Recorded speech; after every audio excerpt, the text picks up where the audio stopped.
Sir 2025 कहाँ देखते हैं पाकिस्तान की सियासत? खान 2025 में हमें अडयाला जेल से बाहर आते हुए नज़र आते हैं क्या? 2025 में ऐसी कौन सी कोई सियासी शख्सियत जो कि दुनिया से कूच कर रही हों? टाइम इस वक्त चल रहा है कुछ चीज़ों की तब्दीली का। बीबी जो हैं वो कहीं ना कहीं 2025 में क्या हमें सियासत की दुनिया में नज़र आ रही हैं? अस्सलाम वालेकुम, welcome to our YouTube channel, this is me Ishal Fatima.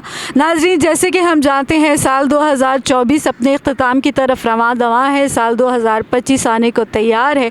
साल 2025 में कौन से स्टार्स के लिए खुशखबरियाँ हैं, कौन से स्टार्स के लिए कुछ बुरी खबरें हैं, और इसके अलावा मेरे प्यारे मुल्क पाकिस्तान की हुकूमत, पाकिस्तान की सियासत के लिए साल 2025 कैसा साबित होने के लिए जा रहा है, इन तमाम सवालात के जवाब जानने के लिए हमारे साथ मौजूद हैं मशहूर एस्ट्रोलॉजर मिस्टर अज़हर सलीम। अस्सलाम वालेकुम सर। वालेकुम सलाम। सर 2025 कहाँ देखते हैं पाकिस्तान की सियासत? पाकिस्तान की सियासत में अभी जैसे हलचल मची हुई है, वैसे हलचल रहेगी। अभी चीज़ें सेटल डाउन नहीं होंगी प्रॉपरली। 2025 का अभी ये जो टाइम फ्रेम चल रहा है तकरीबन फरवरी तक का, वो तो काफ़ी ज़्यादा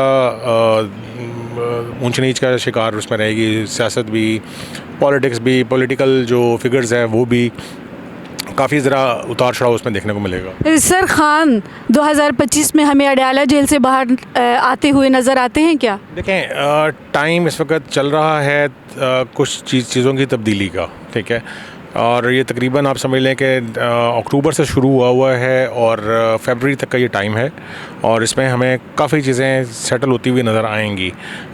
खान साहब बाहर आते हैं, पाकिस्तान में रहते हैं या बाहर जाते हैं, ये चीज़ आपको क्लियर होकर आ जाएगी। मेरा अपना जो एनालिसिस है वो ये है कि कोई फ़ॉरेन सपोर्ट की मदद से उनको कुछ रिलीफ मिल सकता है, और उसी में शायद ये थोड़े अरसे के लिए शायद बाहर चले जाएं।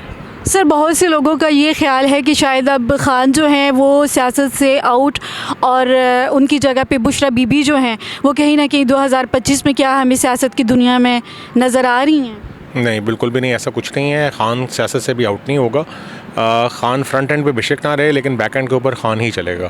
ठीक है सर, इसके अलावा कोई तीसरी पार्टी जो आप देखते हों कि जिसका सियासत में आने का जो है वो नुमाया कोई रोल नज़र आ रहा हो? नहीं, अभी इस वक्त तो ऐसा कुछ नहीं है, बल्कि जो पहले से प्रोमिनेंट पार्टीज़ हैं उनके लिए थोड़ा सा एक डिफ़िकल्ट टाइम होगा। ये जो टाइम चल रहा है इस वक्त फरवरी तक, ये टाइम इनके लिए बहुत डिफ़िकल्ट है, ठीक है। और उसमें मैंने जैसे कहा कि कोई ऐसी चीज़ की तरफ भी हम जा सकते हैं कि कोई मिड टर्म इलेक्शन या दोबारा से इलेक्शन की तरफ कोई ऐसा सिनेरियो डेवलप हो सकता है फरवरी तक, जो हमें आगे चल के इन चीज़ों की तरफ लेके जाए। सर मौजूदा हुकूमत अपने 5 साल मुकम्मल करने जा रही है 2025। अभी मैंने आपसे बात जिक्र किया है कि कोई ऐसा सेटअप हो सकता है, कोई ऐसी चीज़ हो सकती है जिसमें हम री इलेक्शन की तरफ या मिड टर्म इलेक्शन की तरफ जाएँ दोबारा। सर मरियम नवाज़ हमें जो है वो कहीं पे मतलब कि 2025 में इससे ऊपर जाते हुए या बिल्कुल ही हुकूमत से खारिज होते हुए कहीं नज़र आ रही हैं? मरियम का हुकूमत में तो जितना टाइम चल रहा है वो चल ही रहा है, लेकिन इस वक्त उसको थोड़ी सी अपनी हेल्थ की तरफ थोड़ी सी तवज्जो देनी चाहिए। आगे इसका जो हेल्थ का टाइम है वो कोई अच्छा नहीं है। बेसिकली स्कॉर्पियो हैं वो, तो स्कॉर्पियो होने की वजह से उनका जो रूलिंग प्लैनेट है जो मार्स, वो भी अफ्लिक्शन का शिकार है। अभी उसको कुछ एस्पेक्ट्स हार्ड हैं, तो उनके लिए एक डिफ़िकल्ट टाइम है। मैंने जिस तरह पहले बात की कि ये अक्टूबर से लेके जो फरवरी तक का जो टाइम है, इसमें बहुत सारी चीज़ें तब्दील होने के बहुत स्ट्रॉन्ग चांस हैं, बहुत स्ट्रॉन्ग इंडिकेशंस हैं। ऐसी प्लानिटरी से सिग्नेचर्स हैं ऐसे जहाँ पे ये चीज़ पॉसिबल लगती है कि कुछ चीज़ें तब्दील होंगी, और उस तब्दीली में मरियम का भी तब्दील होने का चांसेस बिल्कुल हैं। अगर ये सारा सेटअप चेंज होता है, हम मिड टर्म इलेक्शन की तरफ जाएँ या इलेक्शंस की तरफ जाएं, तो कुछ ना कुछ चीज़ें ऐसी ज़रूर होंगी जहाँ पे ये सारा सेटअप, मौजूदा सेटअप। ठीक है सर, अगर हम दूसरी तरफ देखते हैं तो बिलावल हमें कहाँ पे एग्जिस्ट करते नज़र आते हैं 2025 में? बिलावल जिस तरह का भी अपने रोल प्ले कर रहे हैं वो ऐसे रोल प्ले करते रहेंगे। उनका अगर कोई ये समझे कि उनको कोई बहुत ज़्यादा हाइप मिल जाएगी या कोई बहुत ऊपर के सामने आएंगे, तो ऐसा तो कुछ नज़र नहीं आता अभी फ़िलहाल उनका। 2025 में ऐसी कौन सी कोई जो है वो सियासी शख्सियत जो कि दुनिया से कूच कर रही हों, कुछ इस तरह का? नहीं, ये तो चीज़ आप नहीं बता सकते। बेसिकली बात ये है कि पहली बात तो ये है कि लाइफ एंड डेथ की प्रेडिक्शन वैसे भी नहीं की जा सकती, ठीक है। और दूसरा ये ज़रूर, जैसा मैंने अभी बात की कि मरियम के हेल्थ के इश्यूज़ आ सकते हैं, तो उसके लिए जो भी पॉलिटिशियंस हैं, जो भी इंडिविजुअल है, उसका अपना बर्थ चार्ट लाजमी होना चाहिए। जब तक बर्थ चार्ट लाजमी ना हो तो हम हेल्थ इंडिकेशंस भी नहीं देख सकते उनकी। तो लाइफ और डेथ तो दूर की बात, अभी तो हमारे पास जिसका बर्थ चार्ट नहीं है तो हम तो उसका वो हेल्थ इश्यूज़ भी डिटेक्ट नहीं कर सकते। सर, मौजूदा जो इस वक्त मुल्क में बेचैनी के और एक गैर इस्तेकाम की सूरत हाल है, तो ये कहाँ देखते हैं 2025 में सेटल डाउन होता नज़र आता है? अभी ये चीज़ें सेटल डाउन नहीं होंगी। ये चीज़ें, जितनी भी चीज़ें इस वक्त चल रही हैं, ये आगे चल के एक मेजर तब्दीली की तरफ जाएंगी 2026 के अंदर, ठीक है। 2026 के अंदर एक मेजर तब्दीली की तरफ हम लोग जाएंगे और उसके बाद जाके हम एक्सपेक्ट करें कि कुछ चीज़ें काम डाउन होना स्टार्ट होंगी, क्योंकि ये फेज़ स्टार्ट हुआ है तकरीबन 2022 से। 2026 इसकी पीक है और 2030 के बाद अप्रॉक्सीमेटली ये चीज़ें ख़त्म होंगी। उससे पहले ये चीज़ें ऐसे ही अप एंड डाउन फेज़ में चलती रहेंगी।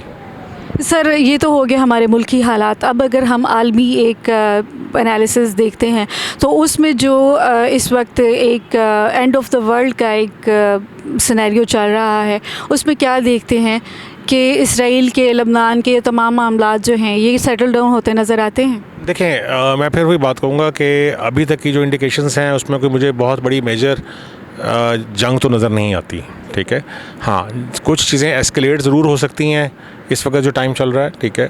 अगला महीना, 1.5 महीना इस चीज़ के मामले में बहुत इंपॉर्टेंट है, ठीक है। जैसे फिर वही बात है, मैं वही बात कहूँगा कि फरवरी तक के जो एस्पेक्ट्स हैं एस्ट्रोलॉजिकली बने हुए, वो ज़रा थोड़े से ख़तरनाक हैं, जहाँ पे चीज़ें एस्केलेट हो सकती हैं, ठीक है। लेकिन क्या वो एस्केलेशन जो है वो कोई वर्ल्ड वॉर की तरफ लेके जा रही है? नहीं, वर्ल्ड वॉर की तरफ नहीं लेके जा रही।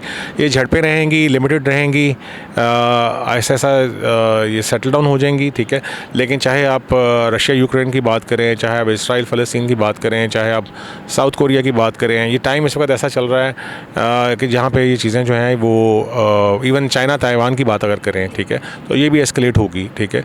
लेकिन कोई मेजर जंग नज़र नहीं आती।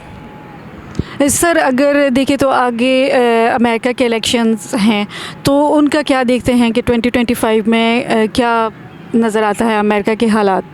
अमेरिका के इलेक्शंस तो हो चुके हैं, लेकिन अभी मैंने पहले भी कह चुका हूँ ये मुख्तलिफ प्रोग्राम्स में कि ट्रंप इलेक्शन तो जीत चुके हैं, लेकिन अभी उनके लिए एक बड़े इम्तिहान आना बाकी हैं, ठीक है।